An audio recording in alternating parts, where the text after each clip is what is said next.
गोंदिया शहरात कचऱ्याची मोठी समस्या आहे। पावसाळ्यात ही समस्या आणखी वाढते। नगर परिषदेकडे डम्पिंग ग्राउंड नसल्याने तो कचरा जवळपासच्या क्षेत्रात टाकला जातो आणि त्यामुळे नागरिकांना सुद्धा त्याचा त्रास सहन करावा लागतो। यावर अद्यापही तोडगा निघालेला नसून यावर समाधान काढण्यात येत असल्याचे नगर परिषदेत हे नवीन रुजू झालेले मुख्याधिकारी संदीप चित्रवार यांनी माध्यमांना सांगितले। याशिवाय लोकांनी इकडे तिकडे कचरा न टाकता घंटा गाडीतच टाकावे असे आवाहन सुद्धा मुख्याधिकारी यांनी नागरिकांना केले आहे। शहरातील सिंधी कॉलनी येथील लोकांनी सुद्धा आपल्या समस्या सोडविण्याकरिता मुख्याधिकारी यांना निवेदन दिले। कचऱ्याच्या समस्या लवकरात लवकर सोडविण्यात याव्या याकरिता जागरूक जनतेद्वारा नगर परिषदेचे मुख्याधिकारी यांना वारंवार निवेदन देण्यात येत आहे।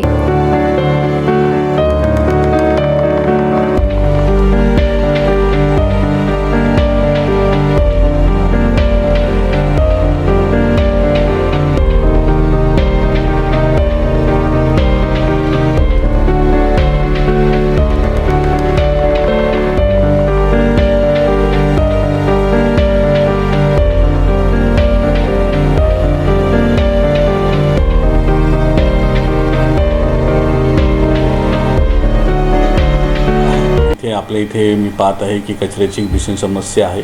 आपल्याकडे सध्या डम्पिंग ग्राउंड नगरपालिकेचं नसल्यामुळे कचरा उचलण्यासाठी थोडासा त्रास होत आहे।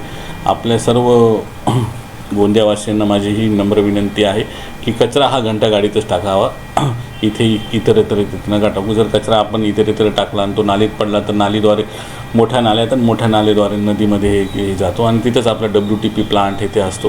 त्याच्यामुळे परत तोच कचरा किंवा तेच पाणी आपल्याला रिसायकल करून पिण्यासाठी वापरावं लागतं। म्हणून ही विनंती आहे की जो कचरा आहे तो डम्पिंग आमच्या गाड्यामध्येच टाकावा, जेणेकरून आम्ही डम्पिंग ग्राउंडवरून शास्त्रोक्त पद्धतीने त्याची योग्य प्रकारे विल्हेवाट घेतला हो। भंडारा गोंदिया जिला वासियों के लिए खुश खबर है। अब आपका मनपसंद channel BS crime India news अब आपके केबल नेटवर्क पर, जी हां, अपने केबल नेटवर्क के ACN चैनल नंबर 50 पर उपलब्ध है। BS क्राइम इंडिया न्यूज पर खेल, राजनीतिक, क्राइम, साहित्य व अन्य खबरें प्रकाशित की जाती है। हमारे साथ जुड़ने के लिए तथा हमारे चैनल में खबरें, विज्ञापन आदि के लिए संपर्क करें 8669151757 पर।